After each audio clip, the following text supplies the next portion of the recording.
17వ తారీఖున జరిగిన Prajagalam TDP Janasena BJP party నాయకులతో జరిగిన మహాసభను విజయవంతం చేసిన పార్టీ నాయకులకు కార్యకర్తలకు ముఖ్యంగా ప్రింట్ అండ్ ఎలక్ట్రానిక్ మీడియా వాళ్లకు ప్రత్యేక కృతజ్ఞతలు తెలుపుతూ మీడియా సమావేశంలో మాట్లాడిన మాజీ మంత్రివర్యులు పత్తిపాటి పుల్లారావు. సంతోషదాయకం. ప్రధానమంత్రి గారు చంద్రబాబు గారు పవన్ కళ్యాణ్ గారు అద్భుతంగా సభ నిర్వహించారు.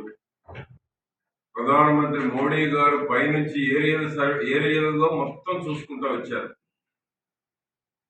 భారీగా జన సమీకరణ ఉందని మోడీ గారు కూడా అభినందించడం జరిగింది చంద్రబాబు గారిని, పవన్ కళ్యాణ్.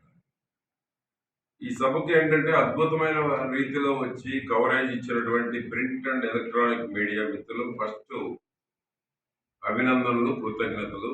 అట్లనే భూములు ఇచ్చిన రైతులకు ఫస్ట్ 300 ఎకరాలు పంటలున్నా ఇంకా కొంతమంది శనగ వేసుకొని దాన్ని ఇంకా కోసి మిషన్ ద్వారా నూర్పిడి చేయకపోయినా 300 ఎకరాలకు సంబంధించినటువంటి బొప్పూడి పలు గ్రామాల రైతులు, బొప్పూడి మేజర్గా ఉన్నారు, ఇంకా ఇతర గ్రామాల రైతులు కూడా పేరు పేరున నేను వారిని అభినందిస్తున్నాను.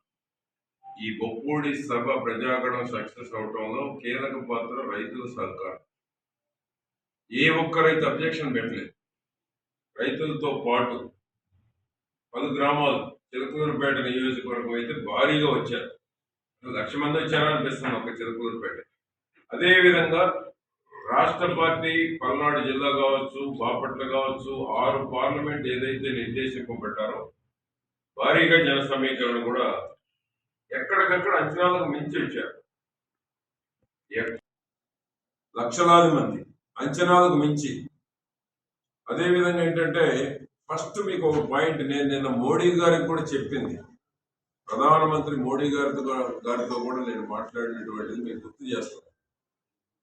2014 ఎన్డీఏ కూటమిలో తెలుగుదేశం ఉన్నప్పుడు, నేను జిల్లా పార్టీ అధ్యక్షుడిగా ఉన్నప్పుడు గుంటూరులో మీతో పాటు 5గురిలో నేను ఒకరిని షేర్ చేసుకున్న డయాస్ సెంటిమెంట్ మళ్ళా 2024లో అదే గుంటూరు జిల్లాలో చిలకలూరుపేటలో నా పర్యవేక్షణలో జరగటం, ఇది సెంటిమెంట్ రిపీట్ అవుతుంది. ప్రధానమంత్రి గారు 3వసారి మీరు హ్యాట్రిక్ ప్రైమ్ మినిస్టర్ కాబోతున్నారు, అడ్వాన్స్ కంగ్రాట్స్ చెప్పారు. సెంటిమెంట్ రిపీట్ అవుతుందని చెప్పాను. మళ్ళీ అది నేను నిన్న మోడీ గారితో మాట్లాడినటువంటి మాటలని తెలియజేస్తాను. ఇప్పటివరకు ఎవరు చెప్పాలి నేను ఏం మాట్లాడింది. 14లో నేనే ఉన్నా వారి డయాస్ మీద, 5గురిలో ఒకరిని, 6గురు 5గురు. ఈరోజు మళ్ళా అదే గుంటూరు, ఓల్డ్ గుంటూరు జిల్లాలో, ఉమ్మడి జిల్లాలో చిలకలూరుపేటలో మన పర్యవేక్షణలో జరిగింది. సెంటిమెంట్ రిపీట్ అవుతుందని చెప్పారు. చాలా హ్యాపీగా, సంతోషంగా ఉన్నాను. మీరు చూసుంటారు ఆయన ఫేస్ రీడింగ్ కూడా. ఇవాళ ఆ ఫోటో కూడా మీరు ప్రింటింగ్ కూడా పెట్టండి.